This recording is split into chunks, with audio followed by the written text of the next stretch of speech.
Hi everybody, Elle Simone here from America's Test Kitchen and founder of She Chef. Today's guest is Ashtin Berry. Um, she's here on Table Stakes, which is our platform designed to create an opportunity for leaders in the food and beverage industry to let everyone in the world know what's going on as a result of COVID and how people in the industry have been affected and how it affects everyday society. Again, we have Ashtin Berry here today, and she's going to be talking about her organization, American Table, or her resource, American Table. The Michigan. I'm sorry, I'm from Michigan. I'm feeling it. The mission of America's Table is to unite the 15 million U.S. bar and restaurant workers in collective voice to work for legislative representation at the federal, state, and local government levels. In the short term, this looks like supporting immediate relief efforts for all aspects of the hospitality industry, especially the most vulnerable and least represented members of our industry. In the long term, this looks like creating structures for data collection to create sweeping changes, which include but aren't limited to living wages, paid sick leave, and health insurance. Welcome, Ashtin. Thank you for joining us on Table Stakes. Thank you. Thank you for having me. I appreciate it. So basically, we've had a few conversations with James Beard Foundation's Catherine Miller. We've had Women in Hospitality United founder Erin Fairbanks, who you and I both know and have done work with in the past.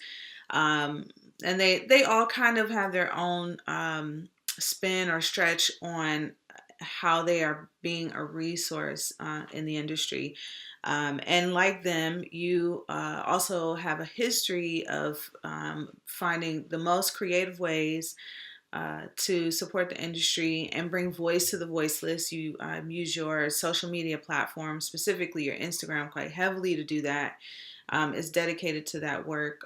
You also have a Patreon account that people should be contributing to for the hard work that you do to deliver this information, these teachable lessons about equity and the like. I would love it if you would just share with us a little bit about American Table.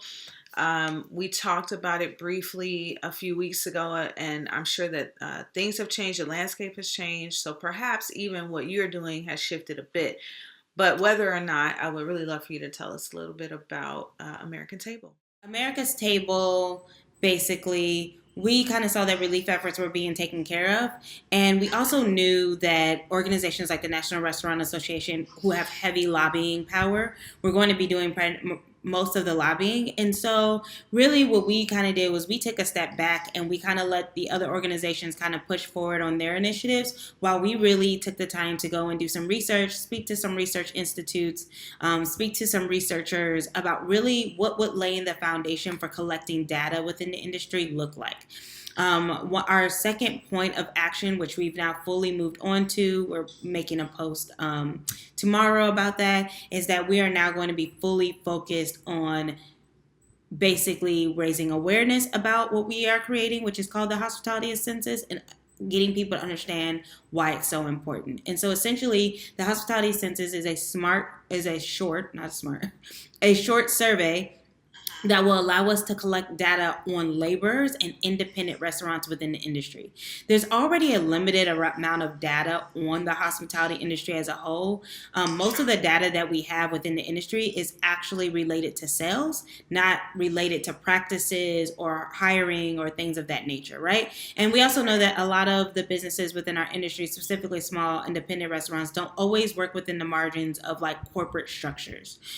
So what we really wanted to do was like, how do we begin to lay a foundation for just counting the number of people in our industry? How do we start there so that we can begin to build a longitudinal model, a longitudinal survey over the course of many years of a census, right? That is not government controlled. And I think just for the reasons that the census, the the CDC census is important. The Census Bureau, not CDC, sorry. The Census Bureau's census is important. This is also important, right? It's about representation. If you don't know how many people exist within marginalized cohorts, it's harder to know how many dollars you should be using to support them. It also keeps our labor invisible. Right now, any picture can be painted of our industry because the stakeholders and the people and the gatekeepers being talked to are the people who have the most access to privilege. And so if we want to shift and turn that model up on its head, it requires us to make the labor of those who are most intersectionally marginalized in our industry, which is most of the industry, it requires us to make their labor visible. And the only way we can do that is directly going to them and asking them to tell us not only where they work in the hospitality industry, but at what capacity, how many hours, for who, all of those things. Okay. And so these efforts are also maybe I just didn't hear you say it, but how does this affect or hope to affect undocumented workers? So that's also why we are really stressing that we are a non-governmental entity. Our hope is to really get as many undocumented laborers to fill this out as possible. We will be having an optional question where people can reveal their citizenship status, but it is not necessary. It is totally voluntarily, and it will be reiterated over and over again. We are also really working on a scale of making sure that we aren't only putting this survey out on the internet, because that is one of the reasons why we continue to only get the same people in the same demographic of populations to report from.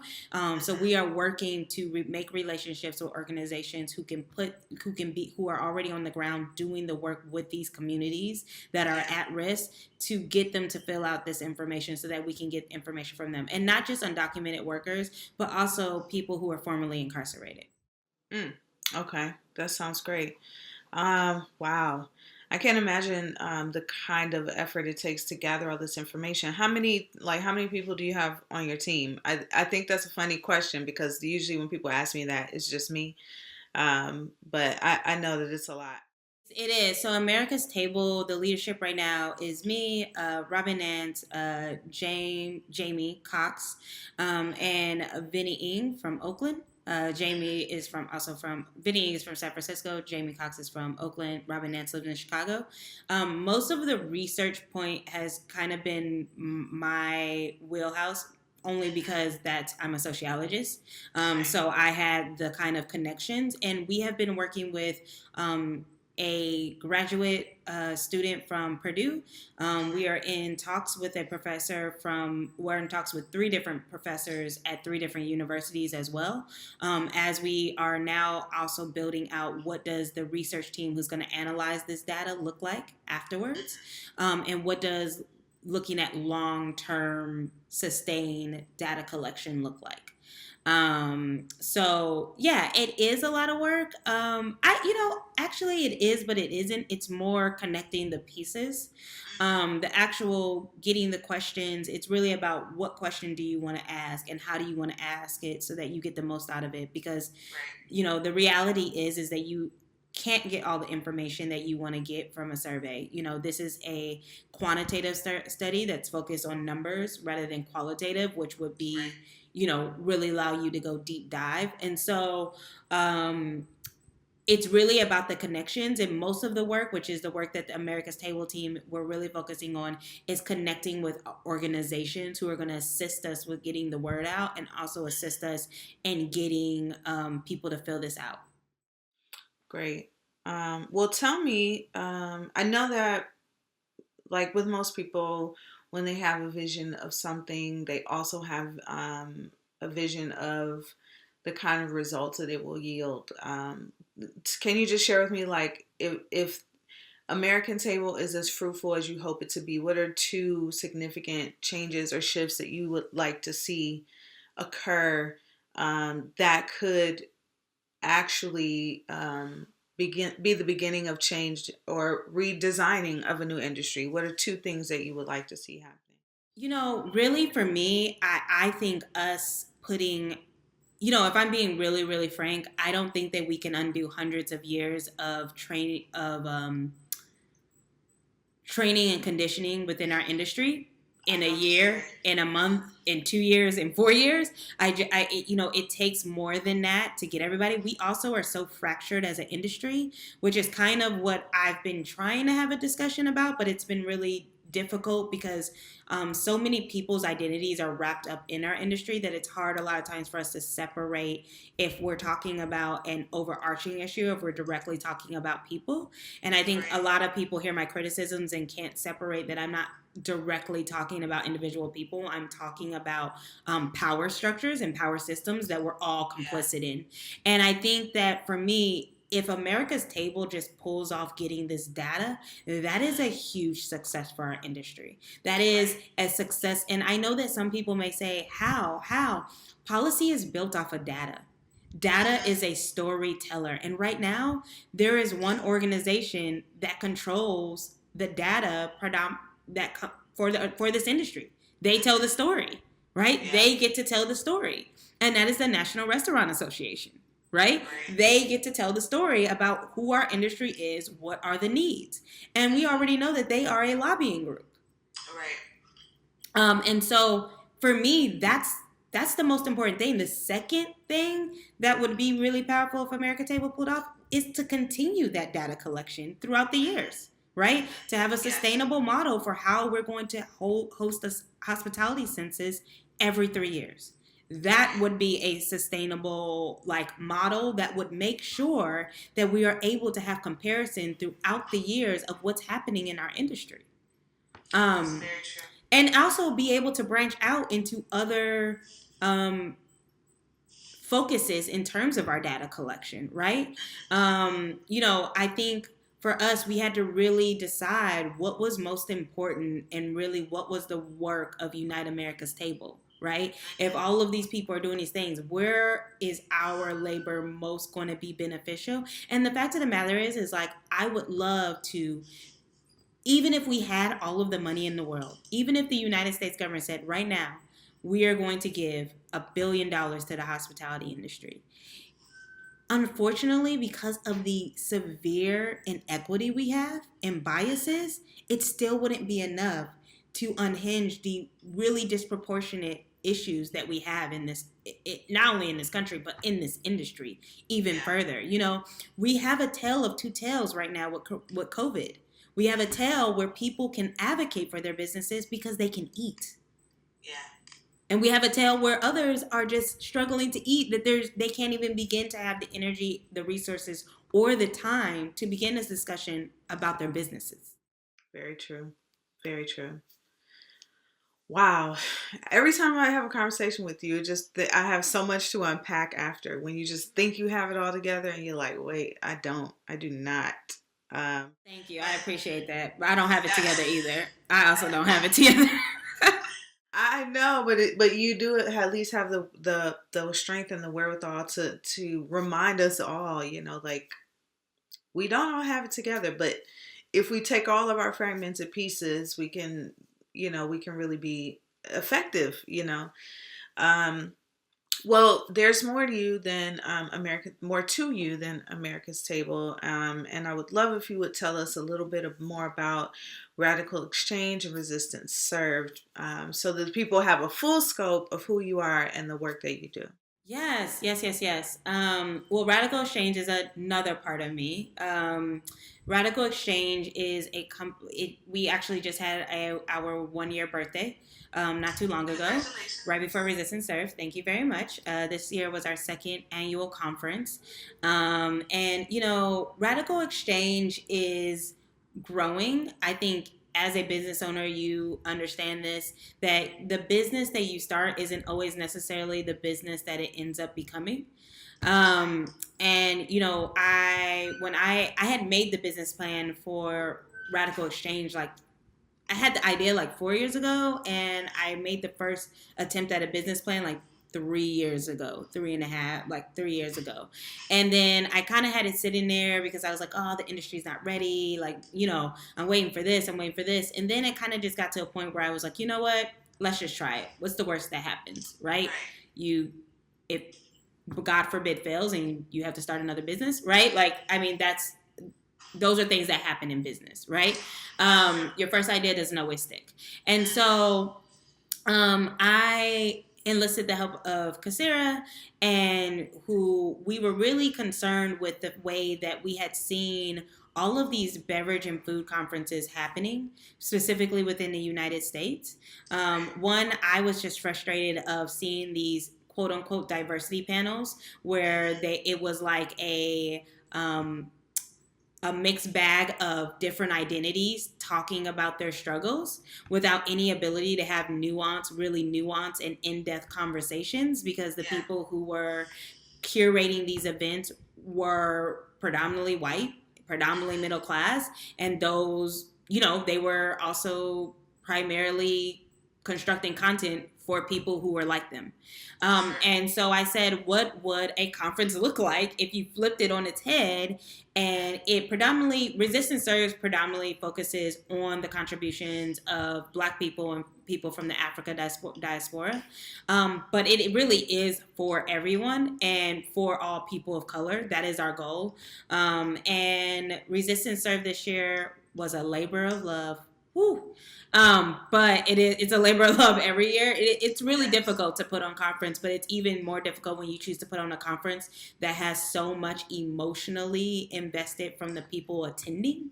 And so that's our work, and we were actually supposed to be gearing up to a summer full of other events to kind of show our breadth and depth of ability to be able to host different events. But so that's our group. Radical Exchange is going through some like internal changes.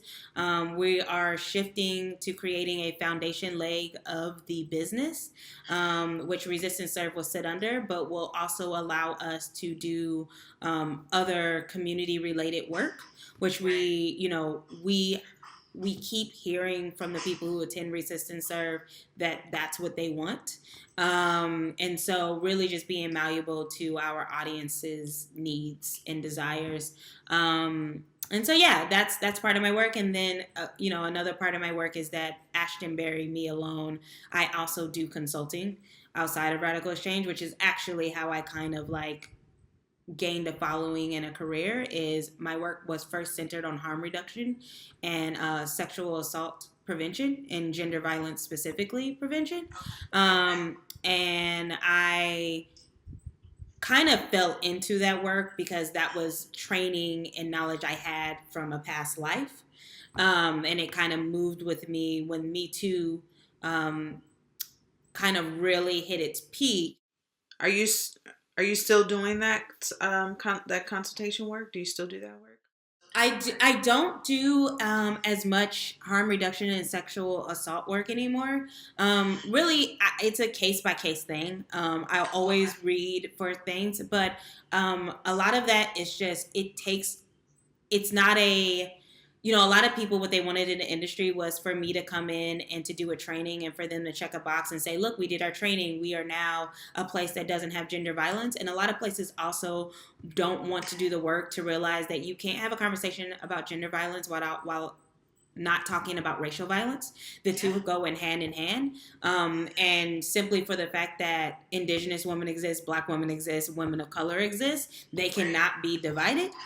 Trans women exist, right? So intersectionality is really important, and that's the way that I teach and educate in terms of harm reduction. And so I do still do consulting work, but a lot of it is more about equity in general and not necessarily about it because, the risk that you take as someone who is focused on gender violence prevention is that you will more than likely in your work have people reveal instances of harm. And then you have a ethical obligation to think, which I'm not against, but it also requires a bandwidth, it requires support. And so that was actually one of the ways, even though people didn't really know that, because I signed very tight NDAs to protect survivors, honestly, really. But a lot of the work that I was doing at first was actually transformative justice mediation, which was where I was working on the behalf of survivors to work with their abusers, to basically get them to rectify or atone for their harm towards them. From everything from and harm is a spectrum. Not all of the violence was assault, but it was on a spectrum of harm. And I, between the course of 2017 to 2019, completed 6 of those mediations. But it just took a lot out of me. And so I had to take a break. Yeah, that's as a former social worker, I know um how deeply absorbent this type of work can be, and it's not the kind of work you actually are done with once you close the laptop or close the book or put the pen down. It's like continual work. It's You do it in your sleep, you do it when you're awake, you do it when you're cooking your food. Like it never stops. Takes Yeah, over it your takes over life. your life. So I absolutely understand that. You mentioned something very interesting, and it kind of struck a thought for me, and I would love to hear your take on it. Why do you think that people struggle so much with dealing with the intersections of things? I think that people tend to have a tendency to really shy away from wanting to look at more than one issue at a time. I don't know why, but I do observe it. And I would love to hear why you think that people struggle so much with dealing with in the intersectional parts of this work. Oh wow. Okay, so I think it's a couple of different things, but I think the first thing is we work by packaging and compartmentalizing. And packaging is such something that has been drilled into us specifically by capitalism. We have been told that the way that we present things needs to be tightly and neatly packaged. And when you start talking about the intersections of things, it's not this neat packaging that allows you to say it starts here and it ends here, right? There's no start and finish line. It means that you have to be in constant fluctuation with what is going on to be present. And I think that a lot of times we are, even if we don't realize it, we are unconsciously moving on autopilot. Like we aren't actually moving with like being present. We're moving on autopilot. And so I think that that's one of the reasons. I think another reason I think the biggest issue and why it makes people uncomfortable is really because we haven't been taught, even from a basic level, even from children on up, we haven't actually been taught to hold multiple things at once. We live in an educational system that is very binary: right, wrong, this, that. This happened, the civil rights happened there, it ended here. Civil rights, the fight for civil rights didn't end at the end of the civil rights era, right? But we teach things with the start, this neatly packaged, right, kind of things. And also because I think another reason why people struggle with it is honestly, a lot of people don't have an in-depth understanding of history, right? If you don't know where things came from, who actually created things, it's easy for you to dismiss things because you are only looking at the finished product. You're not looking at all of the things that got us there. And I think those 3 things combined are why it makes it so difficult. I think the overarching structural issue as to why people struggle with it is that we live in a society that is built specifically for people who don't live at the intersection. And so I think that is primarily why we live in a top-down society, not in a bottom-up society. And so even those who are because this isn't just an issue, because I know there's somebody sitting there listening being like, oh, so only white. No, this isn't just an issue for like cis white males. Like this is an issue all the way down, and it's even internalized among people who are intersectionally marginalized, because the belief in everything that we have been taught has told us that we do not have the capacity to hold more than one thing. And like one of the reasons why I teach about mental processing in my equity work is because that's inherently a logical fallacy. Binaries are a logical fallacy. The human brain the human body is this complex network that has the capacity to do many things if you are willing to stretch it. It is a muscle. So when you talk about your inability to hold more than one thing, you're not talking about your inability to do so. You're talking about your lack of Lack of desire to desire. stretch that I'm muscle. glad you said it. I'm glad to hear you say the words. Yeah, because I think and I'm not saying that it's not challenging. I'm not saying that it's not that it can't be difficult. I'm not saying that there won't be times where you hit a wall, but I also think, and not to be this girl, but I also think one of the main reasons that people struggle with seeing things at the intersection is how segregated we live. And I not only do that mean that in terms of where we physically live, but then also in terms of how in relation to how we work. We live such segregated lives that often do not push us to be in close community with people who are intersectionally marginalized. So if your breadth of even one-to-one and intimacy with communities that are not only different from you but have different barriers to you is limited, it also means that you lack the insider knowledge to be able to even see them. If you can't see somebody, you certainly can't see the barriers that they're facing, which means that you can only talk about them from a theoretical viewpoint, which is why white feminism, which is how you get white feminism. You can talk about equality from women, but your lack of actual intimacy with women of color prevents you from being able to actually speak about feminism from a place that is a lived experience rather just a theoretical knowledge. hmm. I'm glad you brought it up because I really wanted to, circle back around and talk about how this is something that I've witnessed so strongly as we're discussing how to either go about saving or reestablishing or reinventing the industry, because a lot of emphasis is on restaurants, restaurateurs, and people are deeply concerned about them. And I'm not saying that they shouldn't be, but I definitely feel like we can't step away from the reality that it is the people who are marginalized and who live in the intersection who are actually the bodies working and running the restaurants. I am so glad you just said this. Please continue. I'm just so glad you said this. Because I'm just thinking, like it's great to look at it from the scale of if the restaurants stay open, then these jobs continue to exist, but these jobs they were underpaid. I read this horrible incident of not even an incident. I'm not even going to call it that, but I read this account of this the Latino brother who worked for Jean George. I think I read this article in the Eater, and how this man worked. I mean, he was a legend in the industry, made this company, I mean, pretty much trained everyone that ever worked in John George's kitchens. And this man died with no health insurance, no, there was no compensation, no covering for his family, whom he probably didn't even get to see because he was that type of committed worker.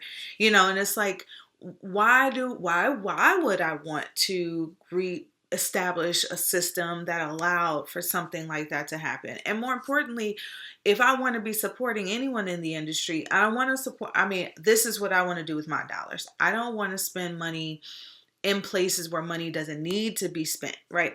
I want to make sure that my resources are going to the people who have no equipment that they could sell if decided to close their restaurants, or no savings or whatever. Because let's be very frank, um, there's a huge amount of accessibility that comes with being able to buy a restaurant, to open and run a brick and mortar building. And it is the people who work there, 9.9 times out of 10 do not have that sort of access. So anyway, with that being said, I'm so happy to know that you are extending your heart, your hard work, your brilliance, your compassion, your empathy, your strength, your lack of empathy for people who don't need your empathy.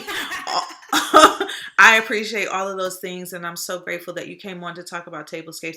I want to just give you a moment to let us know how we can support you financially, how people who need access to your resource can find you or reach you. Give us all the reach, all the details. Give you all the teas, all the details.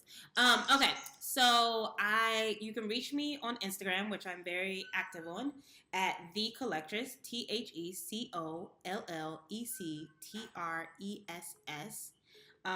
You can reach me um, also on Patreon, and I'm under Ashtin Berry, Ashtin, last name Berry, Berry. I am in the middle of revamping my Patreon page. Full disclosure, it should be done by in a couple of weeks, and you can access Unite America's Table at Unite America's Table on Instagram, and our website is uniteamericastable.org or America's Table. You can hit either one and it'll direct you to our website. And how can you financially support me? I have been thinking about that a lot because I just realized I'm really bad at monetizing my skills, or like I just hate asking people for money. But I am. I'm just like bad at it. Like I have no problem asking a funder for money, but like regular people, I'm like, keep your money. I have a Venmo, and also please support my Patreon, even if it's $1, it's appreciated. I think really what I just want to say to everybody right now is that we are all in this together, but the amount of risk is not the same for everybody who is in this. And so I just want to put that out there because while I sympathize with the people who may lose their businesses, you can rebuild a business, right? You can't rebuild a life. And right now, we have to talk about the systematic killing of Black and brown people is a hospitality issue. And so if your work and your advancement does not center that, then we have to talk about, are you actually interested in reimagining what this industry looked like, or are you a part of the complicit structure that kept the industry harmful for so long? QOD. That is a QOD. That's a great way to end out. Thank you, Ashton, so much for coming to Table Stakes. This is my effort to contribute to what I would like for our industry to look like, even if it's 100 years after I'm gone off of this planet. Table Stakes is my opportunity to let the world know what's going on from the inside, what's really going on. So I appreciate that. I hope you continue this even after shelter in place. I hope you keep I it absolutely up. will keep it going. It's actually, it's my love. It's my undercover passion. I don't have the young grit that you have, but I. What are you talking about? You have all the grit. I'm like, I watch your Instagram page. I'm like, I need to step it up. Well, we'll have a conversation about monetizing our work. We'll do that. Thanks again, Ashton. It's a pleasure. Wishing you all the love, the support, the best of health, and be well and be safe. Thank you so much. Thank you so much for watching Table Stakes. If you have questions that you'd like for us to answer in future episodes, please leave them in the comments below. If you like these conversations, be sure to subscribe. Stay safe and be well.